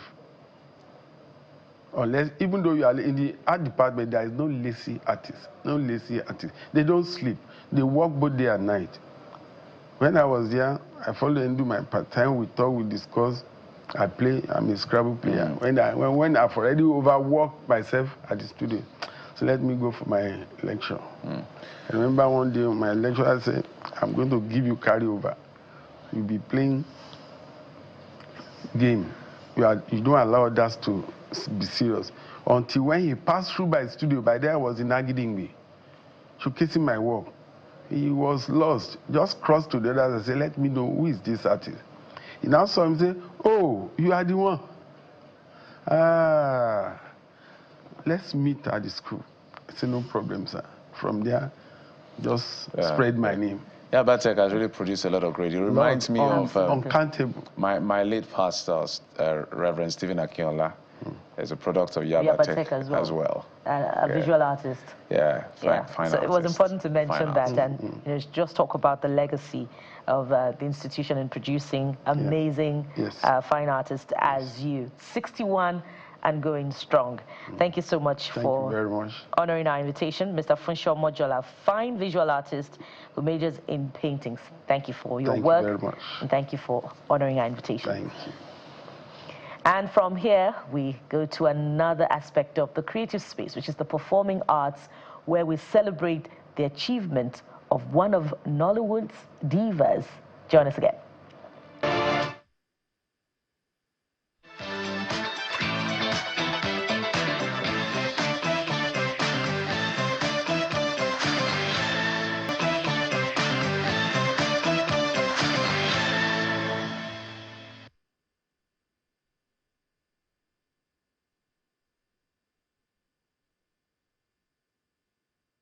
Let's end on this very bright and colorful note. yeah, different from how we started with all of the hard politics. We're joined on the show by Naomi Arinze, Nollywood actress. She's right with us in our Lagos studio. Good morning. Good morning. It's good to have you on the show. Thank you for having me. I'm tempted to ask you about politics. What do you think about this and that? But let's tone it down a bit and talk about you. Hey, if you want to talk about politics, feel free. It's what we do every day, right? Let's talk about your journey. Am I correct seeing that you abandoned your love for science and medicine for acting? What happened? So I've been in the theater now saying, can I have a scalpel?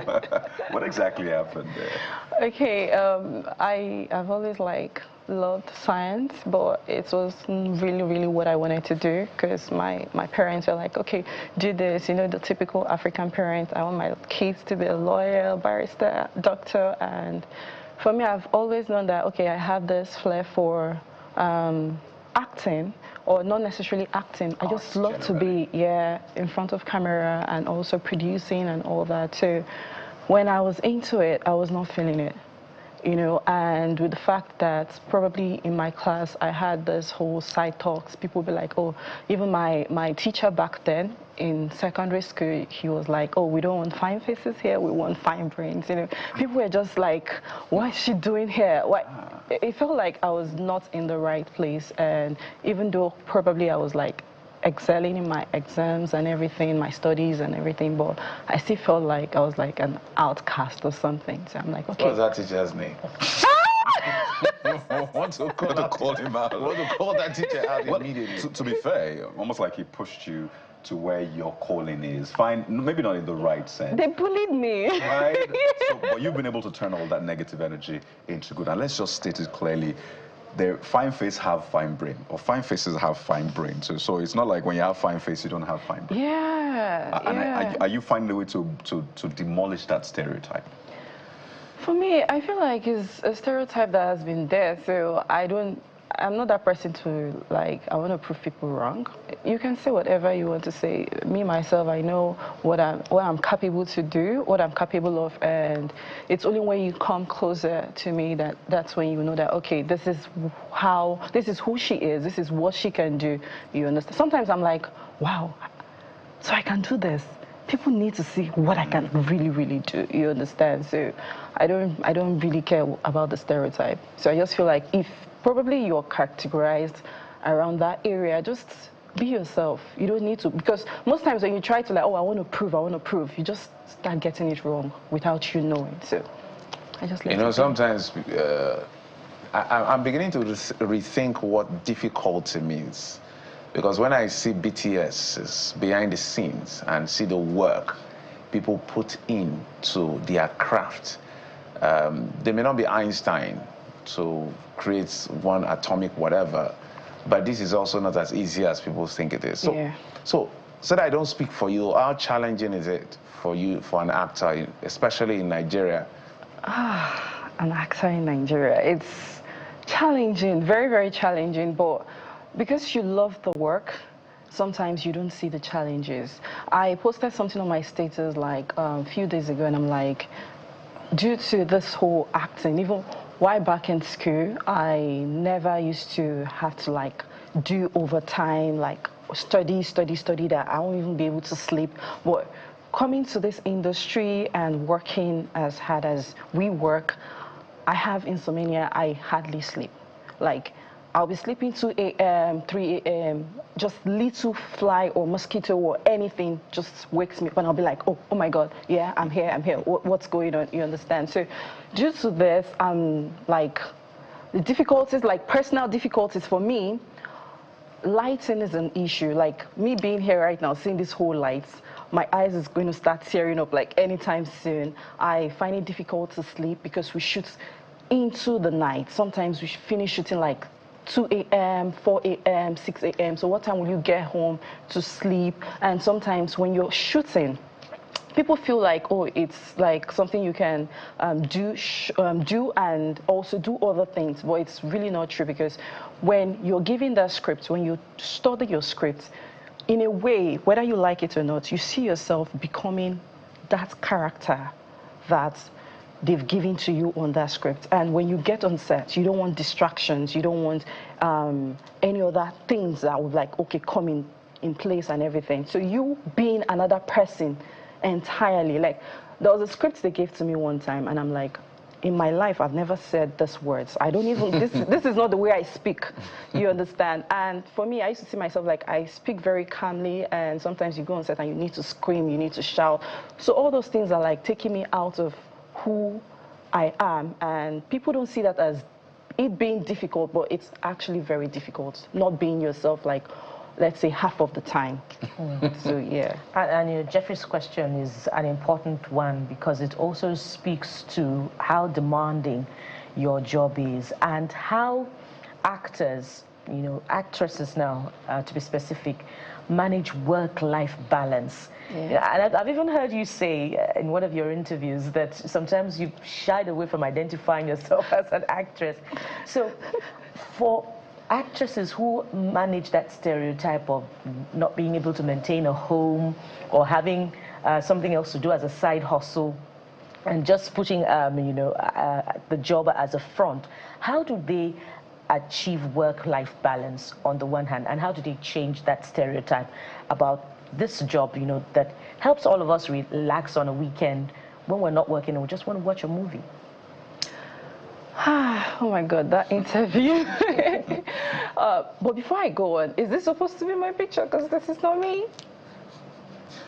So I imagine they're playing around with pictures, but don't pay attention. Okay, this all is right. Not going on here. Okay, so for me, I used to, like I said, I stopped like giving into what people think and start believing in myself and do my thing and everything. So I feel like most times, yeah, most people don't know how to manage this, you know, having to be the superstar outside and coming in and like, I'm not married, so I can't really speak about how to manage the home and everything. But for me, I feel like I don't really see myself like, oh, the superstar. I just feel like I'm doing the regular job that every other person is doing. I just go to work, and when I come back, I am Naomi that my mommy knows, I'm Naomi my daddy knows, I'm Naomi my siblings knows. You know, my mom be like, oh, go wash plates or go do this, or in my house I can do one or two things. Do you understand? So I don't see it that way. And when you come, oh, I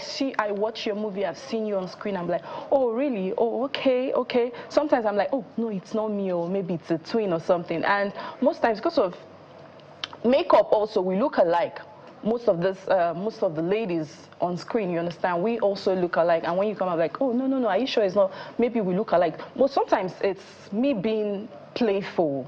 It's not necessarily like, okay, maybe I'm trying to just shy away from it and everything. So, but for me, I just think that I'm just doing my own thing and learning how to be the best version of me and not trying to like conquer any stereotype or any mindset people have about actresses or something. No, it's just me being me. And I used to say, Timini had an interview recently, and he said that actors are not paid what they're supposed to, you know. And I'm like, oh yeah, it's true, but in life, a lot of us are not really paid what we're supposed to do. Like our worth are more than what we get paid. So, and that's why in this life, you can't just keep on doing one thing. Even the big stars, they also have like side businesses, either they produce fashion or this or that. So I also have my side businesses, and I also have people that help me manage that, like outside the whole stuff. So yeah. And that's great. It speaks to teamwork, yeah. Right? An actor is not just an actor because of the skills. I saw someone put up a post recently, throwing shades at artists always say, well, I got here just by my talent and my talent alone. It says, what about the team behind you, right? So it's great to hear you give credit to them as well. Just to ask you the elephant in the room, your surname, Arinze, do you get that a lot? Yes, I do. Are you related to Sheikh Arinze? Mother side or father side? I do. Even at the airport, when they see my passport, I'm like, are you related to Shegar? I can see the resemblance in the eyes and everything. You know, I'm like, oh, so are you trying to say I have big eyeballs? So, no, I'm not. And fortunately for me, I've been on set with him, and I'm like, oh, sir, people are asking me if we're related. Let's make a video and clear the air and everything. No, I am not. I am not. Arinze is like kind of a popular name in the Southeast. So, yeah. So you're not? I'm not. Let's talk about creating safe spaces for women in your industry and ensuring that women are protected. There's this big controversy, which is why I just want to drag you into politics, but I decided not to anymore. But do women have a safe space, or are women able to feel safe doing the work that you do? Imagine you finish filming at 2 a.m., 3 a.m., and all of that. Is the industry as safe as it should be for women, at least from your perspective? Before it wasn't, but now I feel like it's getting to that point that people can say, oh, I'm not being harassed by anybody. And thanks to the fact that almost everybody right now is a producer, and we have more female producers and female directors and female EPs. So if a man doesn't give you a job because you don't want to go down with him, a woman will do that. So I celebrated women in my life last year, and I'm like, the most job I've gotten in this industry are from ladies. You know, they don't want anything from you. They don't even know you from anywhere. They just say, I'm like, oh, okay, you're going to fit into this character. You understand. So back in the day, when I was still like in school trying to do 1 or 2 things in the acting space, I had the whole, but it wasn't forceful, it was just them saying, oh, you're a fine girl, oh, I would like to, I'm like, oh, I know this is not coming from a place of love, I know you want to do 1 or 2 things, I'm like, okay, I just like, oh, no, I'm not interested, but nobody was like, oh, push, or no, but I feel like the industry is getting better because more ladies are coming in, more women are coming in, they're saying that it's not just production is not just for men. I was once a producer on a TV station, so at a TV station and all that. So I know what it is to actually be a producer. There's just this power that comes with it. And you know what they say, power can be like alcohol. It's very, very consuming and everything. But thank God that we have a lot of ladies right now in the space, and nothing like, oh, I'm being harassed by a man. And we hope it really does get better. But in 10 seconds, which one pays more, skit making, modeling, or acting for you? Which one pays the most? Okay. Or influencing? Influencing definitely pays the most because you just get to do little and you get paid for it. But before you become an influencer, you must have done the work. Yeah, you must have done the work. You must have value. And skit making, you need to also have done the work. People should find you like funny enough. And acting is a career, and you know, career, you just don't start reaping from it like immediately. It takes a while. And Naomi, we wish you the very best. It's been very interesting speaking with you. Ladies and gentlemen, watch out for Naomi Arinze, or keep watching her, and then also watch out for the bigger things that will come out. Naomi Arinze, not related to that Arinze that you know, but also doing great stuff. An Nollywood actress, skit maker, influencer, model, I can go on and on. Thank you for your time. Thank you for having me. So there you go. That's what we anchor on the show today. Thank you for watching. I'm Kayode Okikulu. We'll be back again tomorrow. Thank you so much for being there. I am Bukola Kuka. Sunrise Daily is up next. Thank you for your company and time. I'm Jeffrey Uzoma. Bye-bye.